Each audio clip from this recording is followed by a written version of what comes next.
adanya. Misalkan contoh lah untuk perempuan ya, sudah banyak publikasi yang menyampaikan kalau orang menyusui atau orang hamil itu resiko kanker ovarium atau kanker indung telurnya lebih kecil daripada orang yang tidak mau menyusui. Nah, ini kan lifestyle.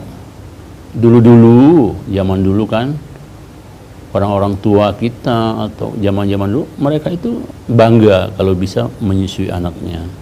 Bangga kalau dia bisa hamil. Sekarang orang mungkin ada yang tidak mau hamil, bahkan mungkin tidak mau menikah. Nah, ibu-ibu yang tidak menikah, risiko untuk mendapatkan kanker ovarium lebih tinggi. Itu dari segi hal yang paling dasar saja. Kalau kita kembalikan kepada lifestyle manusia, kan manusia ini sebetulnya kan polanya di dunia saat ini kerja dan makan. Nah, cara manusia saat ini, masyarakat yang saat ini, cara makannya aja, atau cara kerjanya aja, atau lingkungan kerjanya aja, yang katanya modernisasi, tentu saat ini ternyata tidak lebih baik dibanding zaman dulu. Kalau zaman dulu orang bekerja di ruang terbuka, banyak sinar matahari, banyak cahaya, kemudian di situ udaranya masih bagus, bahkan di tengah alam. Sekarang orang kerja di ruang tertutup, 24 jam pakai AC. Tahulah AC kan, tetap ada bahan kimianya yang di situ. Nah, dari lingkungannya udah beda. Apalagi dia ruangnya tertutup. Saat ini juga kalau kita lihat dari makan, zaman dulu tidak terlalu banyak makan-makan yang diawetkan atau ditambah-tambah bahan kimia. Kalau lihat kita waktu kecil dulu, mungkin habis kita misalkan nangkap ikan, langsung dimasak, langsung dimakan. Habis kita metik buah, langsung dipetik, langsung dimakan. Tapi sekarang ada GoFood, ada Gojek, yang orang mungkin stok makanan itu sudah cukup lama. Dan untuk bisa bertahan makanan itu cukup lama pasti akan penambahan-penambahan dan lain-lain. Nah, kondisi yang tidak alamiah inilah yang membuat jadinya lifestyle yang diagung-agungkan saat ini ternyata tidak lebih baik untuk kesehatan. Ditambah lagi saat ini orang memang secara kekebalan kurang. Kalau zaman dulu, mungkin zaman orang tua kita dulu, tiap pagi dia olahraga, kerja, berkeringat, sehingga baik napasnya maupun fisiknya, sirkulasinya bagus, daya tahan juga bagus. Sekarang orang lebih senang duduk-duduk, mungkin nonton-nonton, buka HP, buka chat WA, gitu. Tidak ada aktivitas fisik sama sekali. Padahal kalau dibandingkan antara orang yang duduk satu hari misalkan 4 jam dengan orang yang berjalan kaki satu hari 4 jam, pasti lebih besar orang yang jalan kaki satu hari 4 jam daripada orang yang hanya duduk satu hari 4 jam. Yang paling penting kalau kita memang istirahat, ya tidur maksudnya. Tidur itu dianjurkan dalam kesehatan dalam Islam. Tapi kalau duduk-duduk, nonton-nonton, kongko-kongko, sambil di tengah itu banyak orang merokok gitu ya, otomatis kalau kita tahu bahwa rokok itu jelas di mana-mana, di pengumuman oleh pemerintah sekalipun, WHO sekalipun mengumumkan bahwa merokok sangat berbahaya untuk kesehatan dan khususnya untuk kanker. Dia akan meningkatkan risiko kanker sampai 6 kali lipat bagi orang yang merokok daripada tidak. Itu sudah dipublikasi. Jadi sebetulnya banyak sekali yang saat ini sebetulnya secara kita pahami atau tidak, kita sadari atau tidak, lifestyle saat ini sudah berkembang menjadi lifestyle yang sebetulnya tidak baik untuk badan kita, tidak baik untuk kesehatan kita. Jadi kalau badan kita ini mungkin boleh mengeluh, ya akan mengeluh. Saya tidak suka dengan kondisi lifestyle seperti ini. Saya lebih suka dengan lifestyle yang seperti zaman dulu ya. Makan sayuran aja gitu ya, buah-buahan segar gitu kan, makan makanan segar gitu kan, banyak di lingkungan alami, banyak aktivitas fisik gitu ya. Itu yang menurut saya itu secara komprehensif. Belum lagi kalau kita bilang kanker serviks. Zaman dulu jarang sekali mungkin orang-orang yang melakukan hubungan seks bebas, sehingga resiko kanker serviks kecil. Sekarang mungkin angkanya lebih tinggi, walaupun saya tidak bisa mengatakan bahwa zaman saat ini orang lebih banyak seks bebas atau tidak. Tapi kalau dilihat bahwa angka kanker serviks sekarang lebih tinggi dibanding zaman dulu, dan salah satu penyebab yang utama daripada kanker serviks adalah mungkin lifestyle untuk seksnya gitu ya, cara dia bergaul, ya itu sudah jelas bisa dihubungkan bahwa sekarang pergaulan terhadap hal-hal seperti itu pasti sudah lebih tidak baik, tidak mendukung untuk kesehatan perempuan. Padahal sebetulnya kan kalau kita lihat kanker serviks sendiri itu adalah penyakit pada perempuan, tapi perilakunya bisa jadi dilakukan oleh suaminya. Nah, hal-hal inilah yang sebetulnya mungkin pada kesempatan yang baik ini saya mengucapkan terima kasih juga kepada Sriwijaya TV yang sudah memberikan kesempatan kepada Rumah Sakit Muhammad Hussein Palembang, yang salah satu unggulannya adalah onkologi, dan sekarang kita lagi bangun pusat onkologi yang mungkin nanti akan paling bagus di Pulau Sumatera, dan saat ini kita mulai dengan edukasi mencegah. Walaupun nanti kalau sudah sakit pasti Rumah Sakit Muhammad Hussein siap untuk menampung pengobatan pada level yang tertinggi saat ini yang sedang kita siapkan. Tapi kembali kalau sudah sakit pasti tidak baik. Yang paling baik itu tidak pernah sakit sama sekali. Itu mungkin pembukaan dari saya. Terima kasih. Oke, baik dokter. Terima kasih. Ini sedikit kalau berbicara tentang dari zaman dulu ya dokter ya, dengan yang sekarang ini memang perbedaannya jauh sekali. Nah, kalau untuk berbicara tentang makanan ini ya dokter ya, kalau untuk makanan sendiri ini yang harus dihindari itu apa saja dokter? Kalau zaman dulu kan orang-orang masih belum nih mengenal fast food segala macam ya dokter ya, makanan siap saji. Nah, kalau sekarang ini gimana dokter untuk makanan-makanan yang harus dihindari itu seperti apa? Makanan itu sebetulnya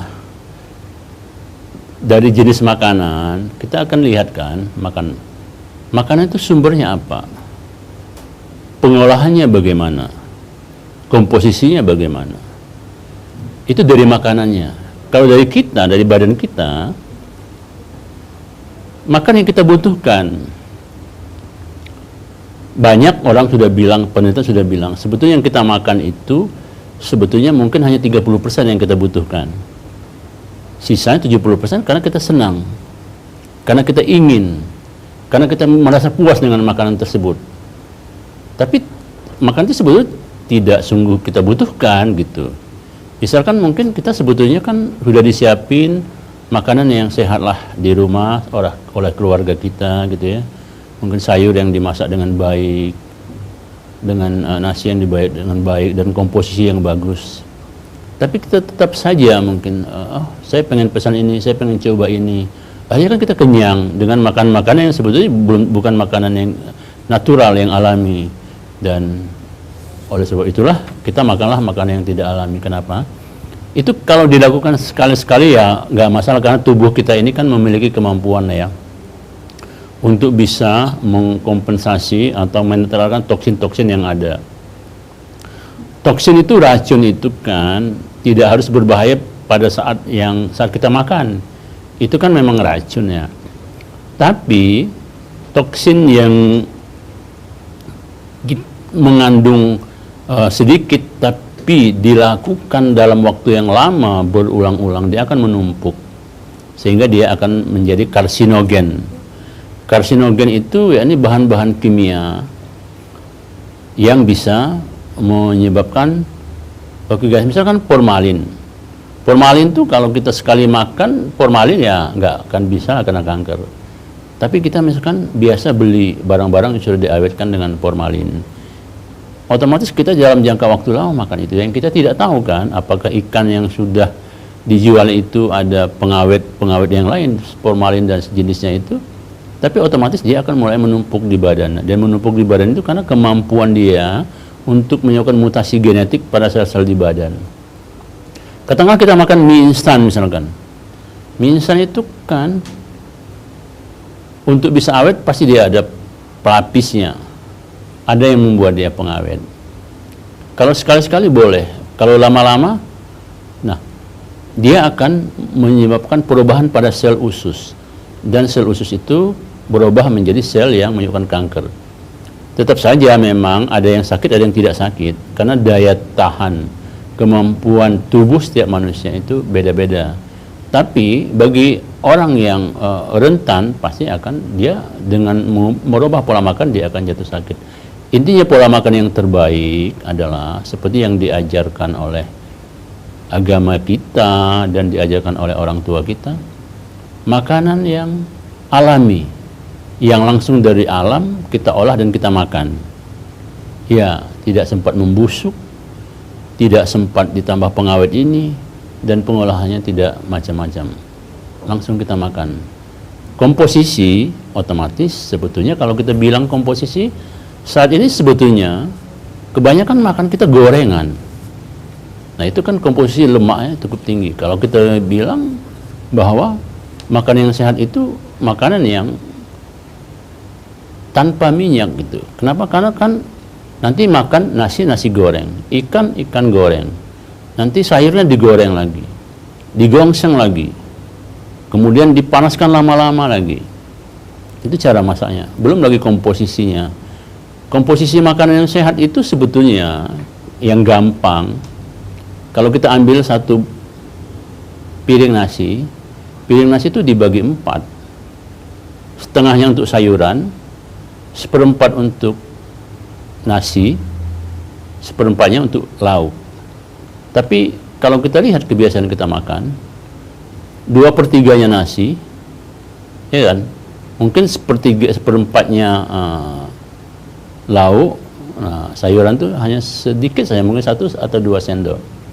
Dari segi hal ini aja kita sudah melihat bahwa kebiasaan kita makan baik dari komposisinya, cara pengolahannya, maupun jenis makanannya untuk saat ini sebetulnya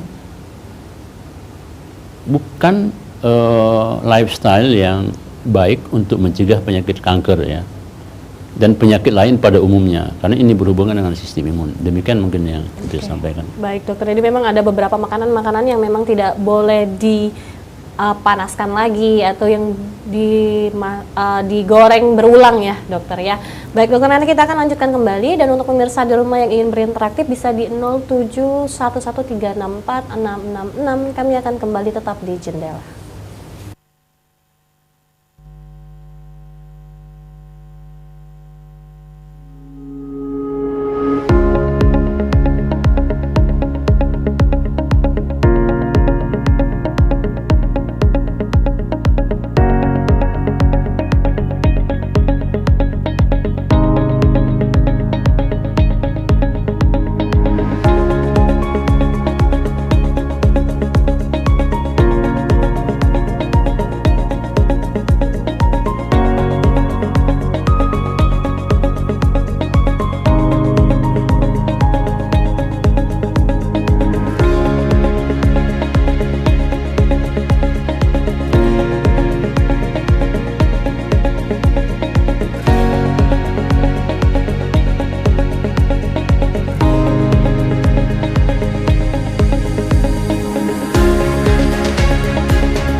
Acara ini dipersembahkan oleh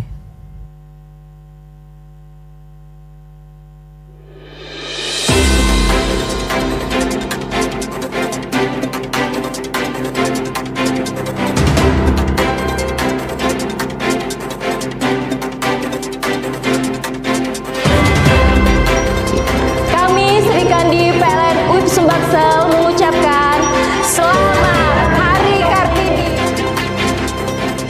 PLN UIP Sumbaksel merancang program-program pengembangan desa ekowisata mangrove Nusa Empat, Sumatera Selatan dengan 10 kegiatan.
Dimanapun, saya selalu siap membawa minyak gosok Ganapati.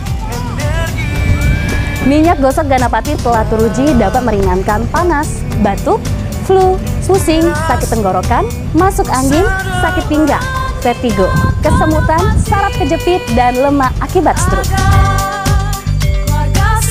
Minyak gosok Ganapati mengandung peppermint, bisa menghangatkan dan juga melegakan pernapasan.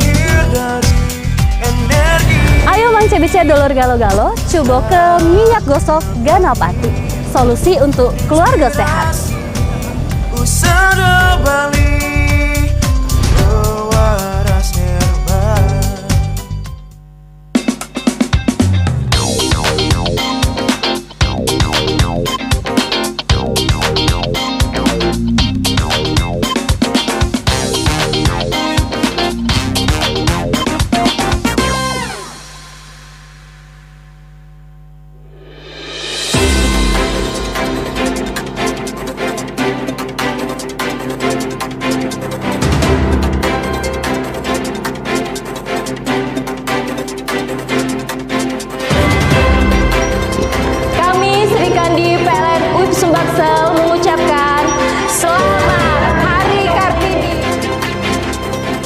PLN WIB Sumbaksel merancang program-program pengembangan desa ekowisata mangrove Nusa Sumatera Selatan dengan 10 kegiatan.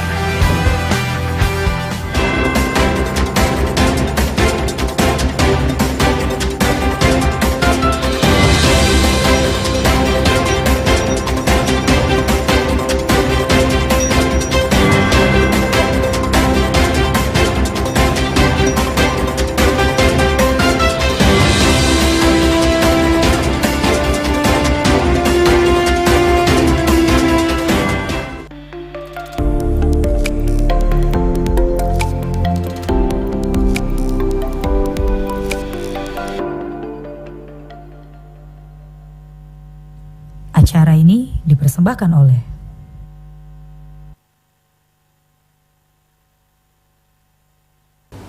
Kembali lagi di Jendela Pemirsa, masih bersama Dr. Irwan Sastra Dinata SPOG, subspesialis onkologi Mars dari Rumah Sakit Muhammad Husain Palembang, dan tentunya masih dengan tema kita pola hidup sehat untuk mencegah kanker. Untuk pemirsa di rumah yang ingin berinteraktif bisa di 0711364666. Baik, dokter, kita lanjutkan kembali ini dokter ya. Kalau untuk terkait tadi makanan ya dokter ya. Nah, kalau untuk obat atau vitamin ini dokter, apakah ini bisa menjadi salah satu mencegah kanker, dok? Vitamin itu sebetulnya semua vitamin itu baik. Dan sudah banyak penelitiannya, seperti vitamin D, vitamin A. Itu ada memiliki kemampuan protektif. Jadi kemampuan protektif bahkan sudah dipublikasi di semua jenis kanker, baik itu kanker usus, kemudian kanker ginekologi, bahwa beberapa vitamin seperti vitamin D itu sudah terbukti. Kenapa? Karena vitamin itu selain membantu proses metabolisme tubuh dengan baik, dia juga bisa meningkatkan sistem kekebalan. Kalau kita lihat kekebalan ini kan banyak, bukan kekebalan hanya terhadap infeksi, tapi ada suatu sistem kekebalan tubuh yang namanya cancer immune system. Jadi sistem kekebalan terhadap kanker, walaupun cara kerjanya kan berbeda.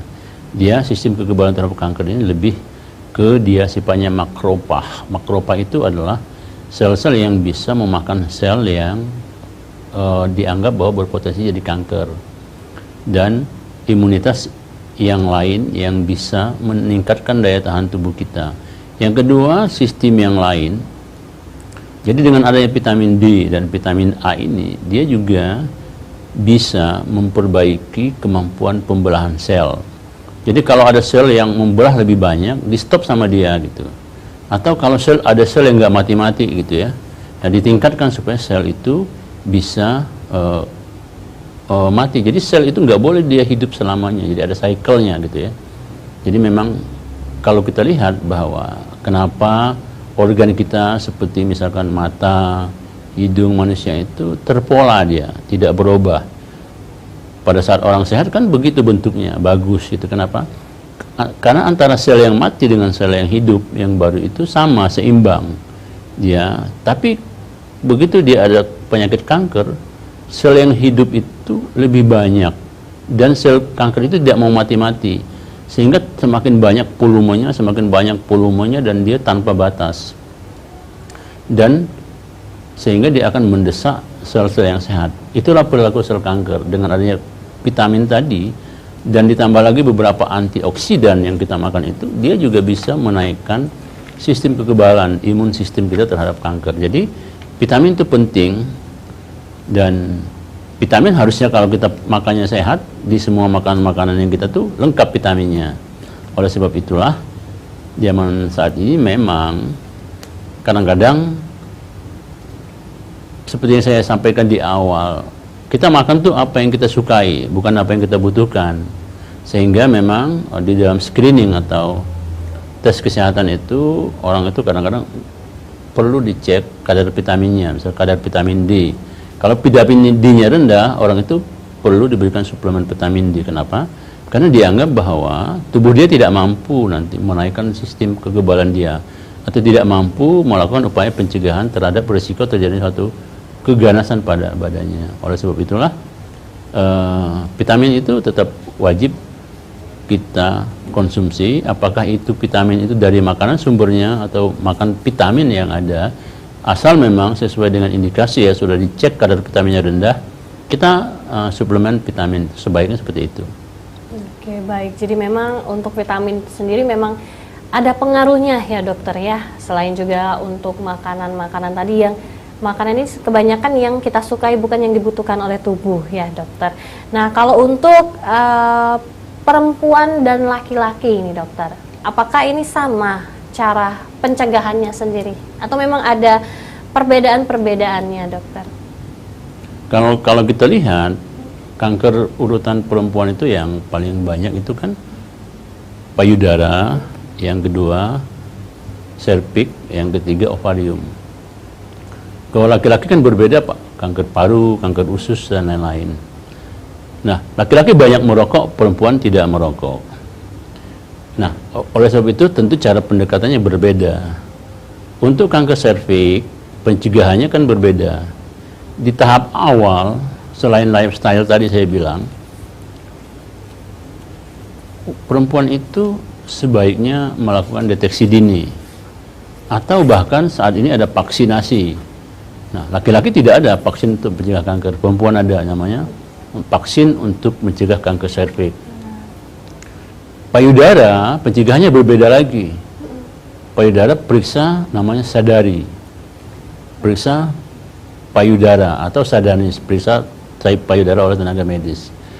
Nah, ibu-ibu melakukan rutin dua hal ini, yakni melakukan screening atau pap smear IPA dan melakukan pemeriksaan payudaranya rutin.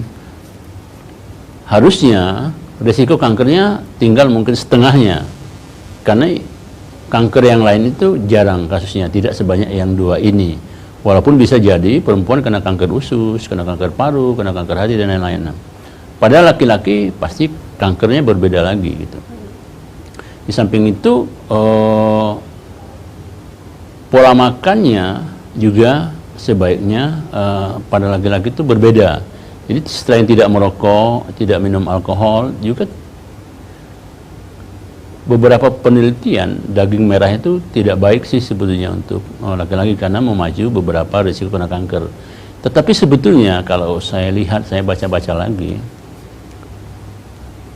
yang paling gampang sebetulnya menjaga bahwa kita visceral fatnya jangan terlalu banyak. Jadi kalau orang kita lihat walaupun kurus, tapi ada juga orang badannya kurus tapi visceral fatnya tinggi. Ada juga badannya besar tapi sebetulnya dia ototnya yang besar tapi visceral fatnya rendah. Nah, ini yang mesti jaga. Kenapa? Karena kan kalau badan kita, organ kita di dalam, baik jantung maupun usus kita, semuanya diselimuti lemak.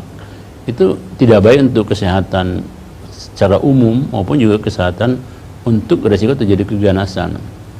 Jadi sebetulnya pada laki-laki juga selain tidak merokok, tidak minum alkohol, kemudian tetap dia harus menjaga keseimbangan badannya, komposisi badannya. komposisi antara otot dengan petnya itu sebaiknya massa ototnya itu lebih banyak, bukan petnya yang lebih banyak. Jadi seperti itu yang harus kita lihat. Makanya laki-laki itu kan lebih diwajibkan dia banyak berolahraga ya daripada perempuan. Kenapa? Karena memang pola penyakit kankernya kan pada organ-organ seperti paru, prostat, kemudian usus dan lain-lain. Beda sekali dengan perempuan, pola penyakitnya lebih kepada organ reproduksinya. Lebih dari setengahnya adalah mereka itu kanker payudara dan kanker serviks. Mungkin itu yang bisa saya sampaikan. Oke, baik dokter. Baik, untuk pemirsa di rumah, sekali lagi yang ingin berinteraktif bisa di 0711364666 atau di kanal YouTube kita di Sriwijaya TV. Dan ini kita ada pertanyaan ini dokter melalui live streaming kita di YouTube, ini dari Nopi Channel. Kalau kanker paru-paru tapi belum parah, ini bagaimana cara mengatasinya dan apa yang harus dihindari, dok? Boleh, silakan dokter. Kalau sudah kena kanker, otomatis kita akan melihat stadiumnya. Kalau stadium awal, berarti kan belum parah. Kalau dia stadium lanjut, berarti sudah. Jadi berbeda, pola pendekatan penyakit itu berbeda, masing-masing kanker itu berbeda. Seperti misalkan kanker di kandungan saya dulu sebelum saya menjawab ke paru, supaya ini bisa ada bayangan. Nah, di ginekologi itu ada namanya kanker serviks. Serviks itu pengobatan utamanya adalah operasi dan radiasi. Ada juga kita punya kanker ovarium. Kanker ovarium itu tidak radiasi, tapi obatnya operasi dan kemoterapi. Ada juga kita punya kanker tropoblas. Obatnya itu hanya kemoterapi. Nah, itu agak mirip dengan di paru. Paru itu pengobatan utamanya kemoterapi. Dan ada juga yang saat ini sudah bisa diradiasi.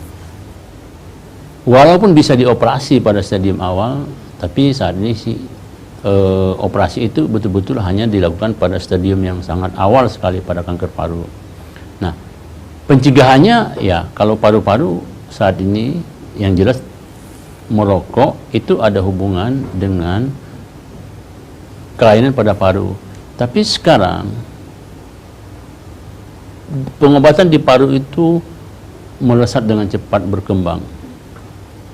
Ternyata memang ada hubungan antara kode genetik, jadi perubahan secara genetik, sehingga pengobatan pendekatan pada kanker paru itu bukan hanya kemoterapi, tapi mereka harus pengobatan-pengobatan lain yang bisa melakukan pendekatan-pendekatan pada sistem-sistem yang diproduksi ya, yang menyebabkan kanker parunya gitu.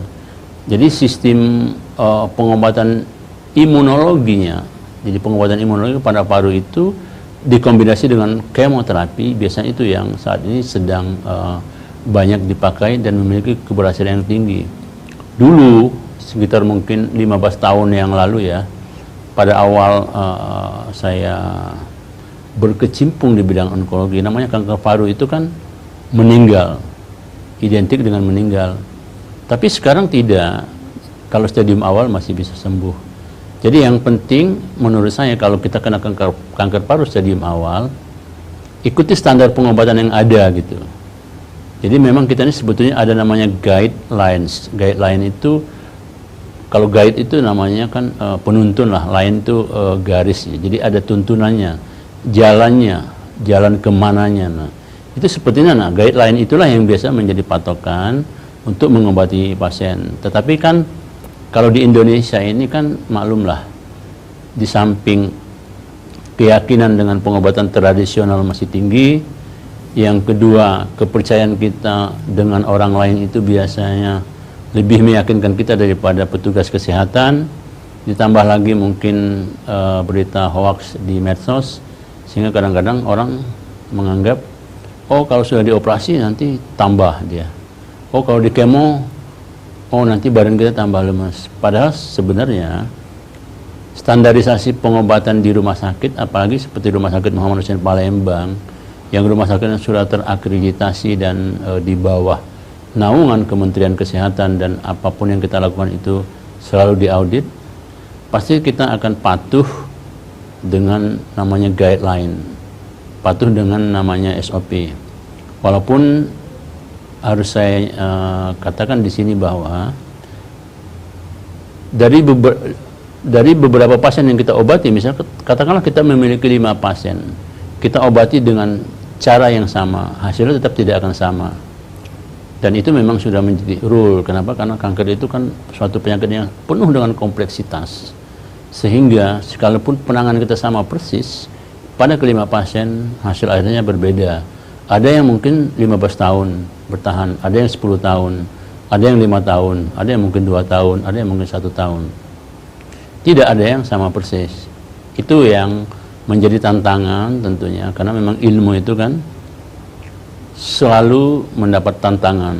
Kalau tidak, pasti ilmu tidak akan berkembang. Saat ini seperti itu. Yang dulu apa yang dianggap tidak mungkin, bahwa kanker paru itu tidak bakal sembuh, saat ini menjadi mungkin. Banyak pasien-pasien kanker paru itu yang bisa survive dengan standarisasi pemeriksaan saat ini dan standarisasi pengobatan yang berkembang pesat saat ini. Demikian mungkin.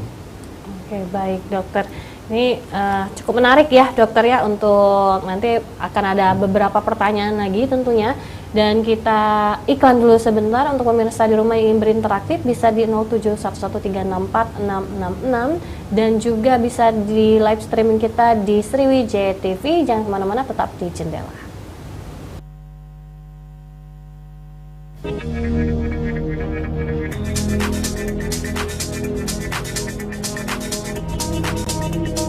RSUP Dr. Muhammad Husin Palembang sebagai rumah sakit rujukan nasional memiliki wilayah kerja Bangka Belitung, Lampung, Jambi, Bengkulu dan Sumatera bagian selatan.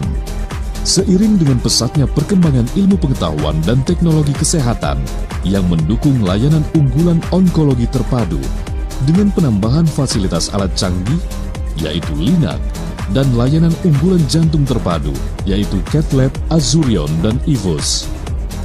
Linear Accelerator atau LINAC adalah salah satu alat yang digunakan untuk radiasi eksterna dengan memberikan sinar X atau elektron berenergi tinggi ke daerah tumor, dilengkapi dengan Oncology Information System yang dapat mengintegrasikan seluruh data tindakan radiasi, yang dapat mengurangi human error selama terapi radiasi, sehingga meningkatkan keamanan dan kenyamanan pasien. Dengan teknik 3D, IMRT, dan DMLC, LINAC dapat menghasilkan ketepatan dosis mencapai 99% pada sel kanker dan dosis yang rendah di jaringan sehat sekitarnya. Penggunaan LINAC dapat meningkatkan angka keberhasilan pengobatan kanker, efek samping terapi radiasi lebih ringan, akurasi tinggi, serta ramah lingkungan.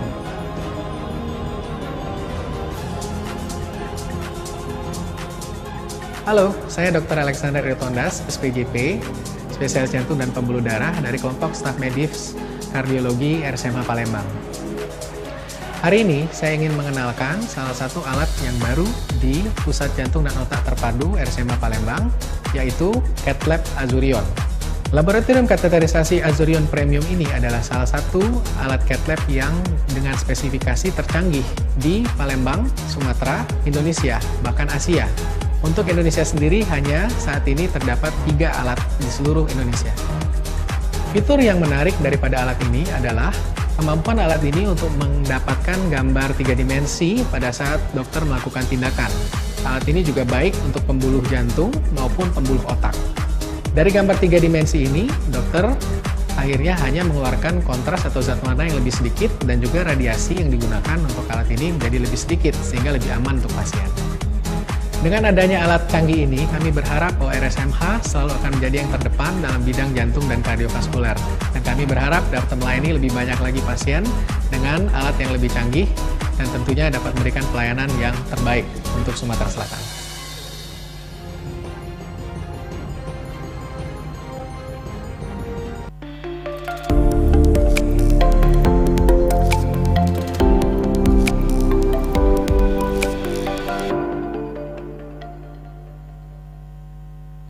Acara ini dipersembahkan oleh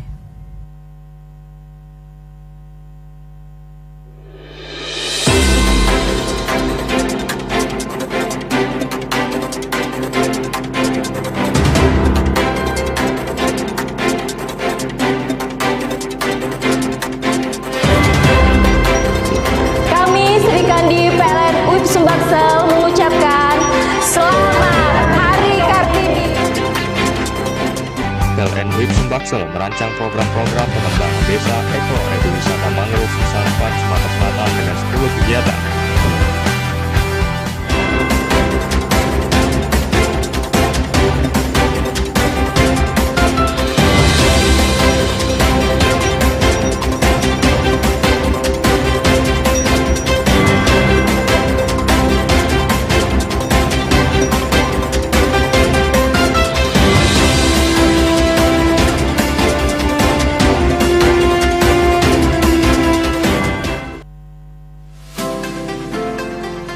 Menikmati waktu istirahat Anda dengan berita-berita ringan seperti tradisi, kuliner, serba-serbi, dan tempat menarik yang ada di Bumi Sriwijaya.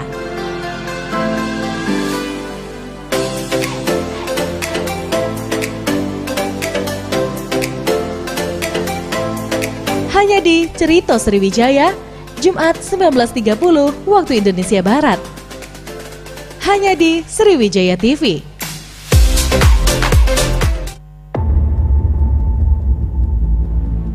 Kamu yakin nak ngajak budak ini ke tim kita? Woi, budak ni ada orang dalam. Onan Iron Man.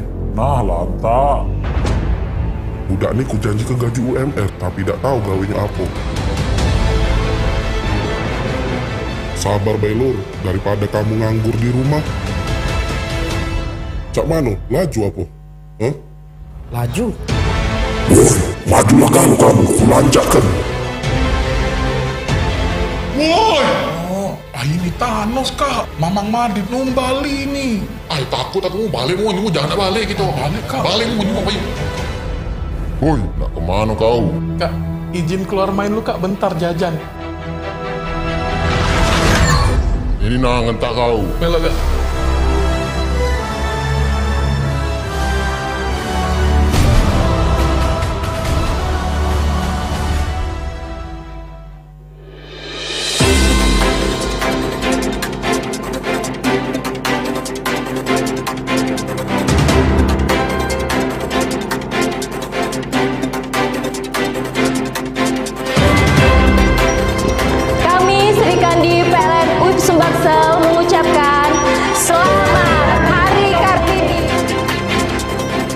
PLN WIB Sumbaksel merancang program-program pengembangan desa ekowisata mangrove Nusa Sumatera Selatan dengan 10 kegiatan.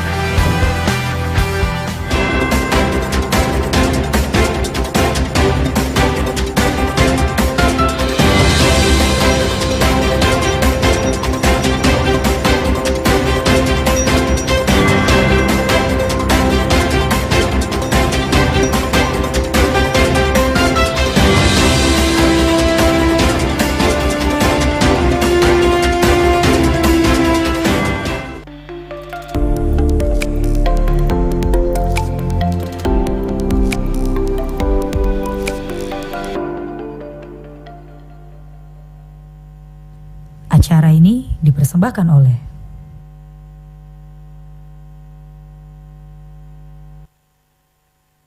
Baik, kembali lagi di Jendela pemirsa, tentunya masih bersama Dr. Irawan Sastra Dinata SPUD Subspesialis Onkologi Mars dari Rumah Sakit Muhammad Husin Palembang, dan tentunya masih dengan tema kita pola hidup sehat untuk mencegah kanker. Dan untuk pemirsa di rumah yang ingin berinteraksi bisa di 0711364666 atau di kanal YouTube kita di Sriwijaya TV. Baik, ini sudah ada beberapa pertanyaan ini dokter, kita bacakan dulu dokter ya pertanyaannya. Ini dari Tabah banget. Ini apakah kanker serviks bisa mempengaruhi kehamilan? Jika terjadi kehamilan, apakah bisa mengganggu janin? Boleh, silakan dokter. Jadi kalau lihat dari pertanyaannya, jadi ada dua ya. Apakah seorang yang kena kanker serviks bisa hamil? Jadi kanker serviks itu kan ada pengobatan. Dan pada stadium 1 ya, 1A, 1B1 itu pengobatan kanker serviks tidak perlu diangkat rahimnya. Masih memungkinkan kita hanya mengangkat serviksnya saja. Nah, pasien-pasien yang pada posisi stadium ini dan kebetulan dia belum punya anak, biasanya pilihan pengobatannya bisa kita lakukan dengan hanya mengangkat serviks, namanya trakelektomi. Operasi trakelektomi ini memungkinkan pasien masih memiliki badan rahim, jadi bukan leher rahimnya, badan rahimnya masih ada, tapi leher rahimnya atau serviksnya yang kita ambil. Pasien dengan stadium 1A dan 1B1 ini masih bisa hamil dan bisa punya anak. Nah,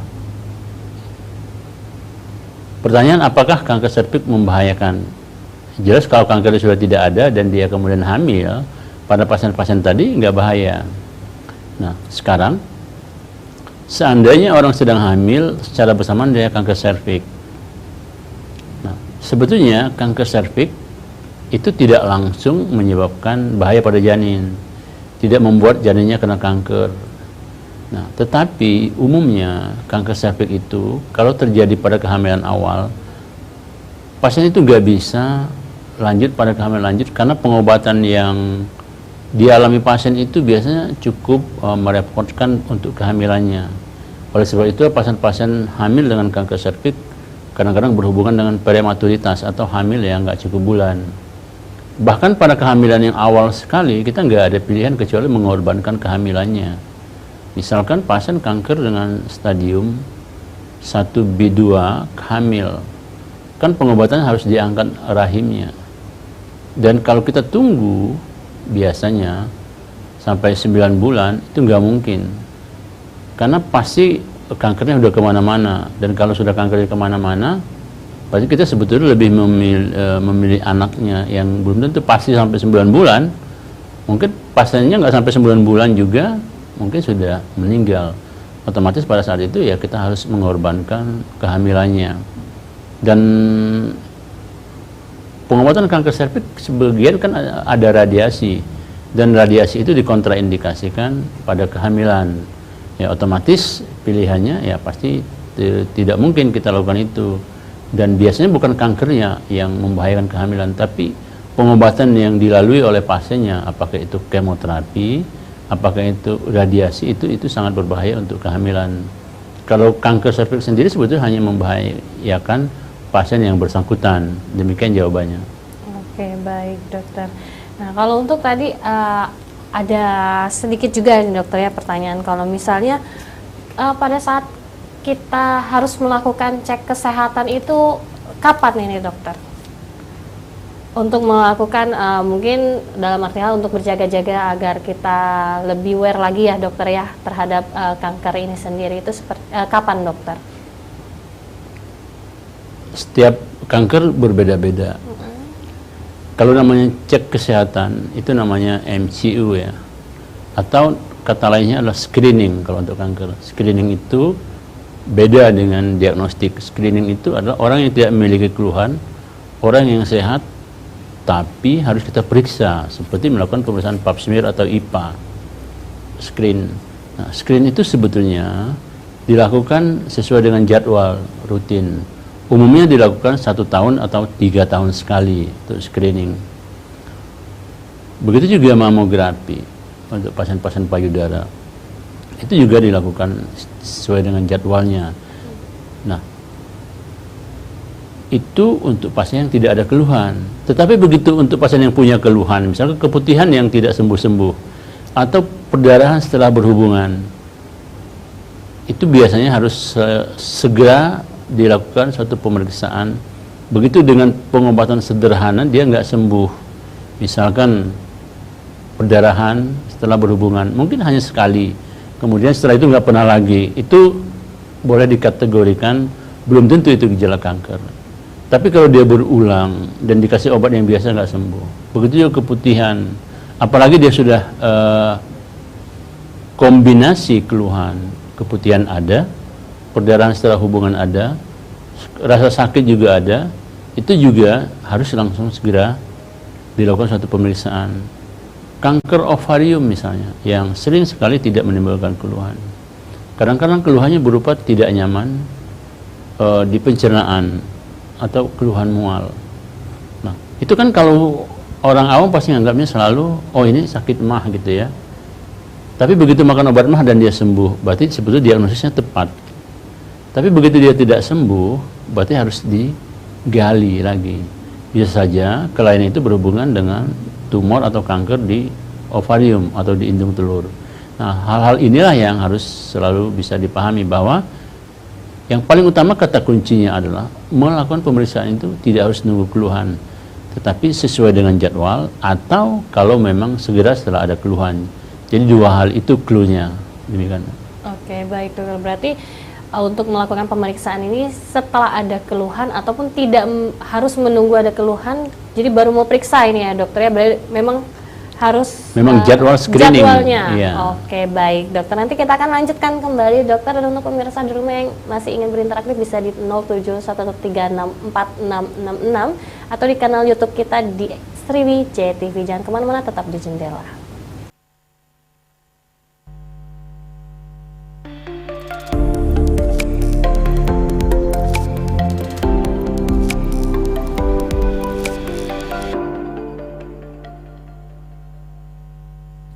Acara ini dipersembahkan oleh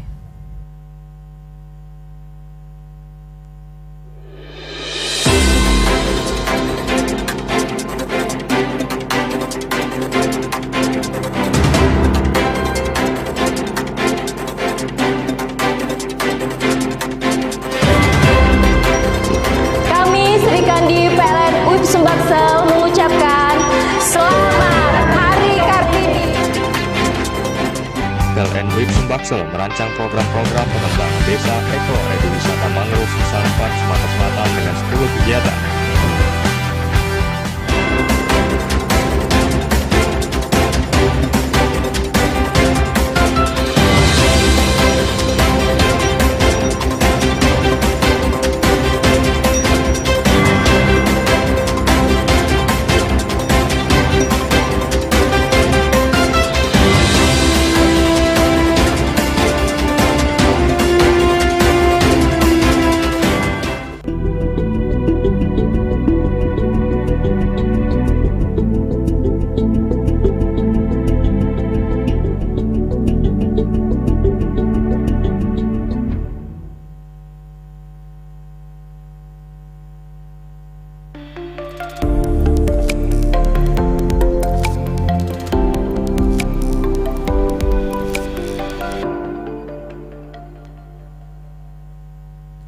Acara ini dipersembahkan oleh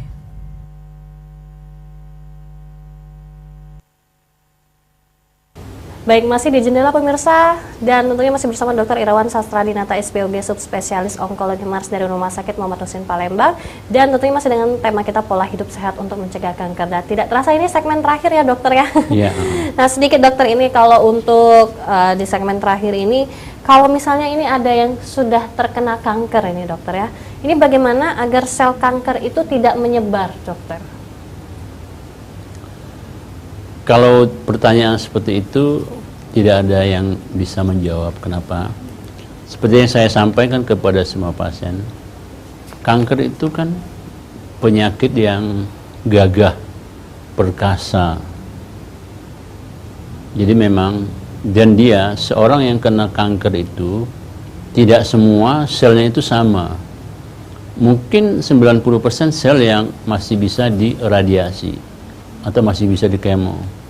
Tapi ada sisa 10% yang sel memang dia tingkat kekuatannya sangat tinggi sehingga sulit untuk bisa diatasi. Oleh sebab itulah, seperti yang saya sampaikan di awal tadi, hasil akhir pengobatan pasien itu tidak pernah bisa sama antara pasien A dengan pasien B.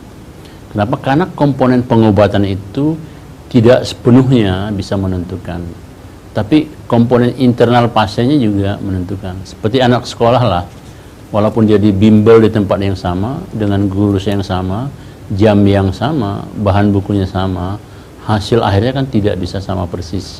Kenapa? Karena faktor individu menentukan. Oleh sebab itulah saran saya bahwa kanker itu hanya ada dua. Satu, deteksi dini.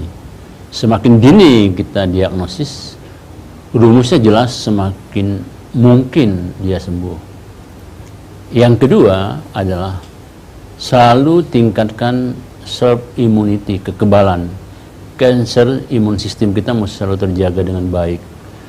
Kenapa? Karena kalau kita memang jadi orang yang gampang sakit, lemah, biasanya orang umumnya dia gampang kena semua penyakit termasuk kanker. Dan yang terakhir, yang ketiga, kanker itu sebetulnya bukan penyakit bawaan ya, dari lahir enggak. Dia didapat. Memang dia ada hubungan genetik pada sebagian. Tapi bukan berarti yang diturunkan tuh sel kankernya, enggak. Yang diturunkan dari orang tua itu adalah kemampuan kita untuk mencegah terjadinya kanker pada badan kita. Mungkin pasien A itu dia memiliki sistem genetik yang cukup kuat lah. Kalau ada misalkan gejala kanker, dia bisa ditahannya. Tapi untuk orang yang lain beda. Jadi dia genetik pada kanker itu sebetulnya adalah mutasi genetik yang memungkinkan orang itu lebih mudah, atau kalau karena kanker dia lebih parah dibanding yang lain. Itu genetiknya. Bukan berarti bahwa kalau orang tuanya sakit kanker, nanti bibit kankernya itu ada di dalam badan, dipindahkan ke anaknya, enggak seperti itu. Nah, jadi selain kita semakin dini menegakkan diagnosis deteksi dini, yang kedua menaikkan sistem imun, yang ketiga mencegah jangan sampai ada sel kanker yang hinggap di badan. Misalkan untuk serviks itu sebetulnya dengan vaksinasi 70% itu bisa mencegah orang untuk tidak terjadi kena kanker. Walaupun orang yang sudah kena vaksin itu ya 20-30% masih mungkin saja. Dan hal inilah yang bisa kita lakukan. Yang ketiga tadi, lifestyle tadi. Jadi intinya ada 3, deteksi dini. Yang kedua, naikkan sistem imun. Ketiga, lifestyle. Nah, lifestyle ini menjadi hal yang paling penting. Kalau kita pola hidup kita sehat, otomatis kita akan terhindar dari bahan-bahan karsinogen. Misalkan rumah kita jangan dibuat dari asbes. Kalau dari asbes, lama-lama kanker paru kita, karena tiap hari kita ngisap asbes gitu kan. Atau kita tidur jangan di dekat ban-ban itu ya, yang dia kan pasti dia menghasilkan bahan-bahan karsinogen. Atau ruangan kita itu jangan terlalu sumpek, nggak ada udara masuk, nggak ada cahaya gitu kan. Nah, hal itulah yang membuat sebetulnya lifestyle itu bisa kita cegah, bisa kita ciptakan. Jadi baik lingkungan, pola kita makan, pola kita beraktivitas sebetulnya, termasuk bagaimana pengendalian emosi kita, itu bisa kita cegah. Nah, 3 hal inilah yang menjadi kata kunci. Saya ulang lagi, deteksi dini. Kedua, naikkan sistem imun. Ketiga, pola hidup sehat. Ketiga, hal ini menjadi kunci untuk kita hidup sehat, bebas kanker. Rumah Sakit Muhammad Husin Palembang tentu walaupun menjadi rumah sakit yang unggulannya onkologi, tapi kami itu lebih bahagia kalau tidak ada orang yang terkena penyakit onkologi. Otomatis berarti masyarakat kita sehat, sejahtera. Tapi kalaupun sudah sakit, kita akan siap untuk memberikan tata laksana yang terbaik di Rumah Sakit Muhammad Husin Palembang. Oke, baik. Jadi memang ada beberapa tadi ya dokter ya, ada 3 tadi, deteksi dini, tingkatkan imunitas, dan juga lifestyle ya dokter ya. Jadi memang kalau untuk beberapa itu memang harus kita ingat, apalagi ini memang untuk pola hidup sehat untuk mencegah kanker yang pastinya dokter ya. Baik dokter, ini nggak terasa ini dokter ya sudah di segmen terakhir tentunya, dan untuk pemirsa di rumah yang yang ini mungkin banyak ini pertanyaan yang masih memang belum bisa kita bacakan ya, dan nanti akan boleh nanti di belakang saja nanti kita akan bahas satu-satu. Baik dokter, terima kasih banyak untuk Dr. Irawan Sastradinata, SPOG Subspesialis Onkologi Mars.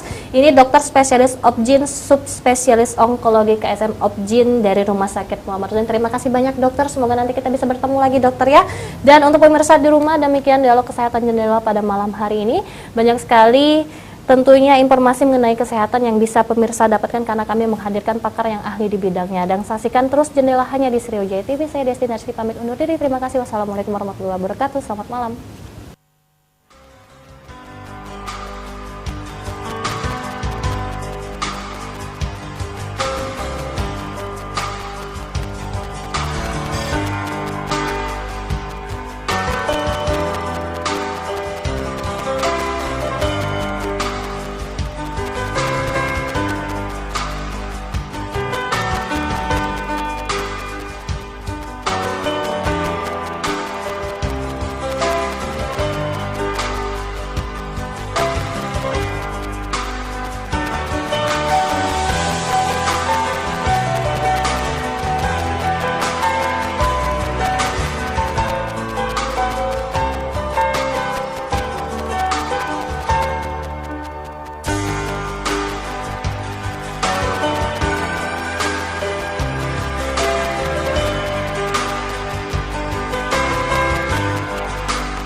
Acara ini dipersembahkan oleh